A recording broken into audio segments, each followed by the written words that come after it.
Hello and welcome to another episode of Earth911 Sustainability in Your Ear. We're back with another innovator interview, and if you're interested in green investing, I strongly encourage you to stay tuned today because this is going to be a fascinating conversation with Alf Poor, who's the CEO of Ideanomics, which is building an amazing company trying to solve a number of major problems in transportation. Now, you know, the evolution of transportation is going to depend on successfully building out infrastructures for vehicle charging, the introduction of new electric alternatives to cars, trucks, buses, motorcycles, and scooters that are powered by gas, as well as new approaches for paying for mobility. We may soon just be paying for the distance we travel while the vehicles we use become shared assets managed and maintained by companies that specialize in specific types of transportation. Now, Ideanomics is taking a holistic approach to solving these problems, and I think this is really amazing stuff. The company is traded on the NASDAQ exchange under the symbol IDEX. Ideanomics, which you can find out more about at ideanomics.com, that's IDEANOMICS.com, has launched several companies, including Energica, a maker of performance electric motorcycles, and commercial fleet operator Medici Motorworks, which is building trucks and other solutions for public transit and private distribution companies. Solectrac, the first American manufacturer of electric tractors. Treelectric, a Malaysian electric scooter maker. And Wave, a contactless charging solution for electric vehicles and other sustainably oriented companies that you basically drive over and it charges a bus or a car. Welcome to the show, Alf. How are you today? Very well, thank you, and great to have you. Thank you.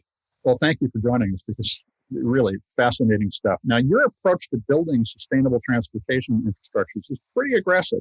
You're solving a variety of problems. How do you summarize what Ideanomics does as a company? Are you an incubator? Are you an investment fund that operates like an operating company? Can you? No, we're a publicly traded operating company. Mm-hmm. But the name Ideanomics, it's obviously a made-up word, but the idea is it's meant to be the intersection between innovation and capital. And so that's what we're doing. We're using our company, which is a public company, which we've raised capital through the public markets, mm-hmm. to build and invest in some really interesting technologies that can help solve some of the environmental problems that, particularly on the side that we're interested in, that are caused by the commercial fleet industry. Now, you also take very progressive approaches to building these companies. For instance, Solectrac is a certified B Corporation. You make electric tractors. How do you bring the farming industry into the new world? Is it simply a matter of providing the technology and that they will adopt it, or do you have a lot of education to do for farmers around the world with regard to how to use electric and regenerative farming to start to restore our environment? Well, farming's one of the ones that, let me take a step back. If you Sure. Look at the electrification of the automotive industry right now, Tesla's the forerunner. It's quite a way out there, and big automotive's starting to catch it. There's some really interesting folks in the space. We take a slightly different approach. We say, okay, where is EV best suited? Mm-hmm. Okay, and if you think about the places where we grow our crops, we consider Mother Nature and the rural areas to be the most pristine. Mm-hmm. The vehicles that run in those areas that help agriculture, obviously, sow and harvest crops, they are regulated much less heavily than the passenger cars, trucks, and buses that are on our roads. So the diesel emission standards are much less for those, which really, when you consider it, it's a very strange phenomenon. The places that we grow our livestock, that we grow our crops, have the least amount of protection from emissions from diesel engines. So, you have a diesel tractor running, and it's idling while it's going up and down roads, etc. It's coughing out a tremendous amount of pollutants into the air. Those are settling back down in the soil and being sequestered by the plants that we eat, or being, consumed by the livestock when they eat the grass and the hay and the other things that we obviously raise our livestock on. So for me, we're looking at where is internal combustion engines doing the most damage, mm-hmm. and how can we be influential in those sectors? And agriculture is one of the most obvious slam dunks to convert into zero emissions. Well, now you're the CEO of Selectrac said on Earth Day 2021 that you're also encouraging regenerative farming practices. So how do you do that? Well, one of the things we want to do at Selectrac is we don't want to build these gargantuan combine harvesters and tractors, because the weight of those vehicles actually crushes down the soil and prevents crops when they're grown from sequestering the carbon back out to give us that counterbalance that Mother Nature intended when things like carbon do come into the atmosphere. So it's not just that they're running on diesel and they don't have the same pollution standards that passenger vehicles and trucks and buses do. It's the fact that they're actually so big, so heavy when we do this manufactured style farming that we do, particularly in the US and Canada on the Great Plains. They're actually not only polluting, but they're adding to the problem because the carbon that does come can't be sequestered back through the soil by the plant. So that's what we mean when we say regenerative farming. Okay. How do you have a lighter touch than the way that current mass farming approaches agriculture? So let's talk a little about scooters, because Treelectric, is an electric scooter company in Malaysia. And I've been to Malaysia. There is a huge emphasis on small vehicles, one that we aren't familiar with here in the States. How did you settle on scooters as a key area? Yeah, again, we're looking at a market where we can be most impactful. Mm-hmm. And if you go down to the ASEAN region, as it's called in South Asia, some of the world's densest cities and most populated countries are there. Indonesia, Thailand, Cambodia, the Philippines, Vietnam, etc. Two-wheelers and three-wheelers are the mainstay of transportation there. There are more two-wheeler taxis in that region than there are three- and four-wheel taxis. And it seems odd to us to jump on the back of a two-wheeler moped or a motorbike and put your arms around somebody to get from A to B. But that's how it works in those dense cities, because the larger vehicles can't navigate the heavy traffic. So if you look at a country like Indonesia, for instance, that is the largest two-wheeler market in the world.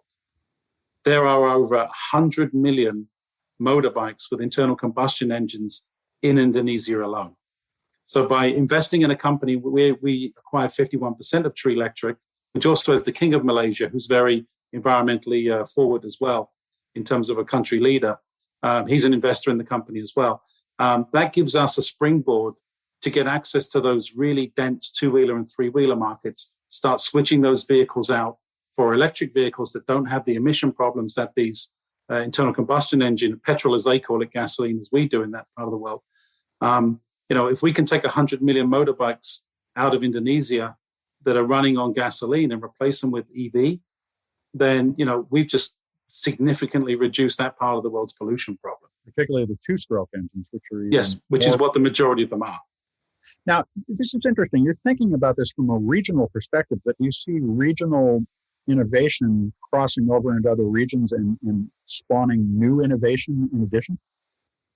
We do. Yeah, we do. I mean, if you look at the investment we took in Energica, which is the Italian motorbike company that we took an investment in, they're in the heart of Motor Valley, right? They're where Lamborghini, Ferrari, where it's all about more horsepower, more fuel use.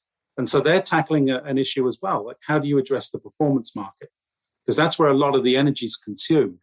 So, you think about, we all love the kind of the idea of a Harley Davidson on the open road, but whenever you hear that engine noise, that really loud roar, that's pollution and fossil fuel being burned. So we invested in them so we could say, okay, let's not just address the bottom end of the market. Let's address the top end of the market where high energy is consumed as well.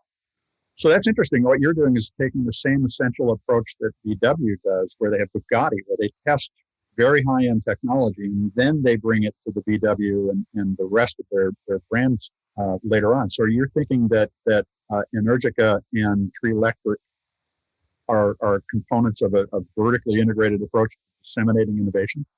100%. That's what we're looking to do. We're looking to say, okay, how can we look at the performance sector, right? Which is where, as you just mentioned, where all of the innovation is going to come in battery and charging technology, because that end of the market is going to demand the performance and the fast charging.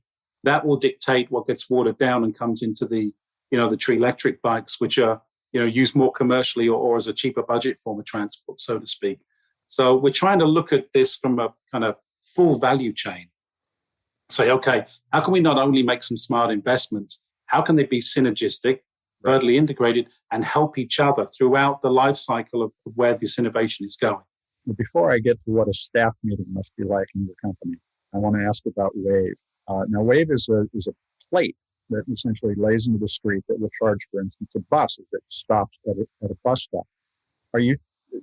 How did that idea come about? Was it spawned by the fact that you were looking at so many different charging challenges, or did you have a technology and you were looking for an application? We were looking, when you make an investment, you're trying to look, particularly when you're a public company and you have shareholders, you're trying to future-proof your investments as much as you can.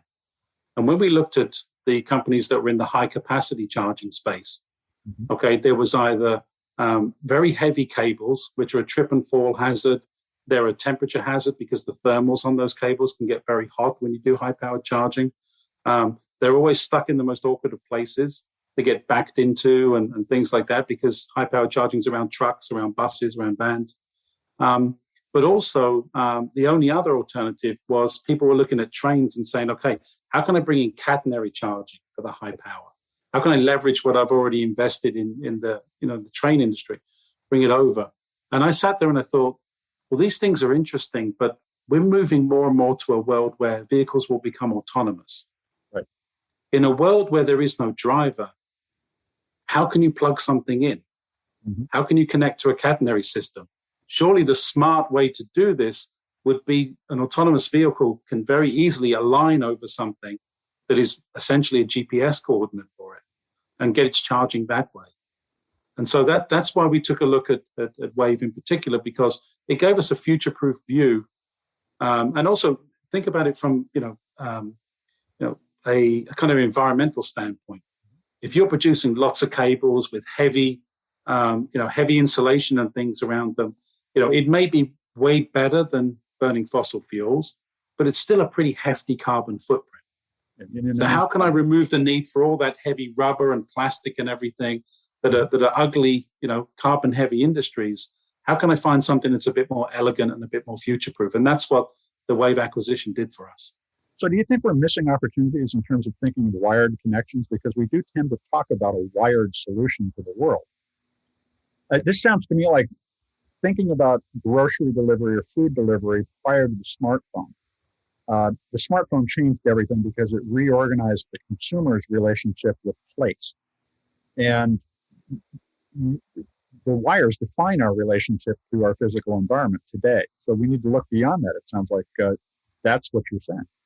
Yeah, I believe we do. If you look at a natural progression for anything, I mean, I'm speaking to you today, on a laptop that is running from a wireless internet connection and is currently not being charged because I've gone to a quiet space in my home office to be able to talk to you. So, I'm completely without wires as we're talking now. And I think this is a natural progression with all technology. I think the need to be connected to something is very restrictive. There's a lot more freedom around not being tethered. And I think that applies to everything from convenience through to safety. Because when you are tethered to something, there's something there that's problematic from health and safety perspective, trip and fall perspective. These cables get hot, as you know, from time to time. You wonder why an adapter you put in the wall, why is it getting hot? Well, because electricity is, it's energy, and energy causes heat. Now, are your companies organized to capture local insights that are? Yes, they are. And then how do you share that? And this goes to the question of what's a staff meeting like at Ideanomics where you're sitting down? Do you have the CEOs of the companies involved in these conversations? Yes, we do. Yeah, we're very active at a regional level with the state governments. So we speak to each of those. It's a very dynamic environment. There's a lot of excitement. We feel like we're changing things for the better. So there's a tremendous amount of energy in every room that we're in. But some of our best information is coming at a local level. So, if you look at California, which tends to be the gold standard, at least at this point for environmental, the California Air Resources Board, CARB, I mean, they are so way ahead of things. They're finally getting to off-road when most of the regional authorities are just starting to look at air quality for on-road vehicles. So, having your finger on the pulse, I mean, we speak, with the team here in New Jersey, where I live, New York area, and we're trying to take that and evangelize it and advocate for it out into some of the less progressive states as well. And so there's two things you want to be listening for in the market. One is who's communicating good news and who's not communicating. And you want to be talking to both of them. Mm-hmm. Yeah. Because the ones who are not communicating are the ones that you need to bring the education from the ones that are communicating and say, hey, this is what's happening in California. This is what they're seeing. This is how it's progressing. This will come to your state. How can we help you prepare for it? So the other signal I see in the shape of your company, Ideanomics has several financial services efforts, including DBOT, which is a stock trading platform for micro and small cap stocks, TM2, which is a technology-centric metals commodities marketplace. Makes a lot of sense in terms of what you're working on for electrification. And then Timios, which is a real estate transaction platform. And they're all predicated on the idea of greater transparency and decentralized financing in new companies. So, but you traded on the NASDAQ. Are our markets organized today to really finance these things appropriately? We're seeing a tremendous revolution in the fintech sector. I mean, we obviously have some very interesting investments and some exciting companies in that side of the house. But remember, whenever you're dealing with something like we are with the EV sector, these are big ticket items, right? Whether it's a passenger car that we don't work with, or it's a tractor, or it's a truck, or it's a bus, it needs to be financed. So us having a fintech division allows us to keep our finger on the pulse of what the financial services industry is doing to support the automotive, to support the capital equipment financing for charging and others.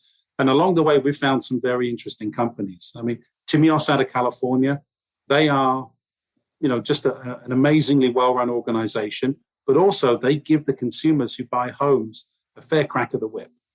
So, whenever we do a home purchase or a refinance, there's a slew of things that says services you can shop for. Sure. And your mortgage title insurance premiums in there. They offer a flat, transparent rate to their customers. It's an amazing thing that they do. I look back at my documents and I'm angry because I look at what I did when I purchased my home and refinanced it. I didn't pay any attention to these numbers. What they're doing is they're saying, okay, life's getting much more transparent. Consumers should be well informed. Here's a platform through which they get a fair crack of the whip. And whoever's doing the closing doesn't get to keep a large portion of the cash, which is essentially theirs. So this is fascinating to me. We talk often about the fact that by measuring our economy, we have the opportunity to optimize it. And what you have done, it sounds like, is Ideanomics is predicated on measuring every layer of the business as well as the businesses you might enter. So how does that, in your mind, change the funding of companies or projects like, let's say, the electrification of the state of Washington in the future? Is decentralized finance or DeFi the right way to start thinking about solving some of these problems? What we're trying to do, and several people in the industry are trying to advocate for this as well, not just at Ideanomics, but what we're trying to do is we're trying to move, and I think you touched on at the beginning, mobility into the service sector. Mm-hmm. Currently, it's a CapEx-heavy purchase, and the OpEx is the energy or the fuel in gasoline and diesel that has powered it, plus whatever maintenance cost you might have would be your OpEx cost. And we're looking to flip that. So we're looking to say, okay, let's make a truck or a bus, plus the charging equipment, plus the energy to run it. Let's make those available as a service. Mm-hmm. And that's really ultimately what the fleet operators want. And that's where having your finger on the pulse of the latest fintech innovation is very useful to us. We understand the capital markets very well. We understand the mortgage financing markets very well. We understand general financing, lease financing, and other things like that. So by owning these entities, we keep our kind of hand on the or finger on the pulse of what's really happening. And the fleet operator, he wants to pay per kilometer or per mile, right, for his vehicles. I believe in the future that's exactly the way it will be done. And particularly when you see something disruptive like EV, his balance sheet is built around internal combustion engines, not around buying an electric vehicle that requires charging apparatus, and most of his total cost of ownership savings come in years 6 to 10. That doesn't help him today because he's got a large capital investment he has to make that his balance sheet can't support. So that suggests to me that as we go to a services-based approach to moving stuff, that we also be able to price in the cost of transportation in a much more specific and potentially carbon-aware way. Do you anticipate a carbon tax or a price on carbon as part of how you are going to build the profitability of Ideanomics? Will you be able to claim credits, for instance? Yeah, I really hope that, that there is an acceleration in taxing fossil fuels. Mm-hmm. I think that would be really interesting, as well as having carbon credits for people who have a much lower carbon footprint. I think the balance of the two is going to be helpful in reaching that tipping point. I think it's going to take us a bit of time as a country to get there. The utility grid cannot currently take a switch to electric vehicles only. There just isn't enough capacity in the grid. I mean, I charge my electric vehicle once every couple of weeks. I'm lazy. I let it get down to about 15%. I charge it back up. It takes about 6 hours. That's around 2 days worth of power use for my home, right, for the family home. So if everybody thinks, I can just come in and charge it at night, well, the grid can't give you and everybody in 6 hours overnight 2 days worth of power consumption for the average home. The capacity is just not in the grid to cope with it. And particularly at certain times of the day. Right. Now, which is where things like, on my home, I've got solar panels. Mm-hmm. Okay. And I've now got energy storage units in my basement. So they take the sun's energy, they can, convert it, store it in these large batteries, mine are Tesla Powerwalls. And then I can discharge that energy overnight, or I can discharge that into my charging, which is what I prefer to do. So every time my vehicle's charged, it's essentially clean energy that's going into it. Sure. And so as you look, this is so systemic. It's a fascinating idea. If you look 5 or 10 years out, you imagine Ideanomics having sort of disrupted traditional transportation, introduced sustainable products, providing transparency and improving consumer choice. What business are you in at that point? Are you in the transportation business, or are you the infrastructure of everything in your mind? Well, fintech led us into EV, and we embraced it because ultimately we saw ourselves as an ESG play. It's a buzzword these days, but it basically means getting into a line of business where you're improving that particular industry. So whether it's more value for money for people, greater transparency or governance, or less impact on the environment, most of us have been successful in other businesses that are in the management team at Ideanomics. We wanted to come in and do something meaningful. So we're in the ESG business. And at some stage, some of these businesses like the EV business or the Ideanomics Capital business, they may graduate out of Ideanomics. But Ideanomics will be in the next business which really needs a helping hand, really needs the advocacy, the education, and somebody to get behind it and give it a push, who can have a holistic view of things like me and my management team do. So that may be aerospace and the space sector. Who knows what it may be in the future? But we're looking at businesses where we move the ball forward. To give you an American football analogy, right? Give you a football analogy. We want to move the ball down the field significantly so that we're doing good. So my last question is, do you have to spend most of your time educating executives who you're talking to about the potential to collaborate or acquire their companies? Or is this really a consumer education problem, so they start to drive businesses towards the ESG model that you're describing? It really depends who you're talking to. If you meet a Steve Heckeroff, who started Selectrac as a family business before we acquired it, we didn't need to educate Steve. Sure. He is an engineering designer, industrial designer, so the tractors came very easy to him. But he's also fundamentally an environmentalist. Mm-hmm. So he was able to teach us a lot of things as well as us. So, that was high fives from the first meeting, because that was a really, really good fit for the ethos of his company and our company. Some of the other companies, you've got to get them to see the bigger picture. They've been focused on a very vertical solution and problem that they're trying to solve. And we have to help them understand how they fit into a much bigger picture and how they can, not only impact their own company, but also the companies upstream and downstream for them as well. Well, this is obviously a story that's going to continue to play out, so we'd love to have you come back and talk more, but thank you very much for taking the time with us today. It will be my pleasure to come back. No problem. Thank you, Mitch. We've been talking with Alf Poor. He's the CEO of Ideanomics, and what a fascinating conversation. It's amazing to see companies beginning to think across problem sets rather than having just one solution to one problem. And the way these things are going to fit together is how we are going to discover the shape of this new economy that we're trying to build. So check out Ideanomics. They're at ideanomics.com, Ideanomcs. Did I say that right? But Ideanomics, it'll be in the article link as well. And it's publicly traded on the NASDAQ Stock Exchange under the symbol IDEX. This is Earth 911 Sustainability in Your Ear. We're going to be back with another interview soon. In the meantime, I hope you'll take some time to share this podcast and many others that we've done, more than 230 now, with your friends. Let's get these ideas out there, everybody. Take care of yourselves, take care of one another, and let's all take care of this beautiful planet of ours. Have a great day.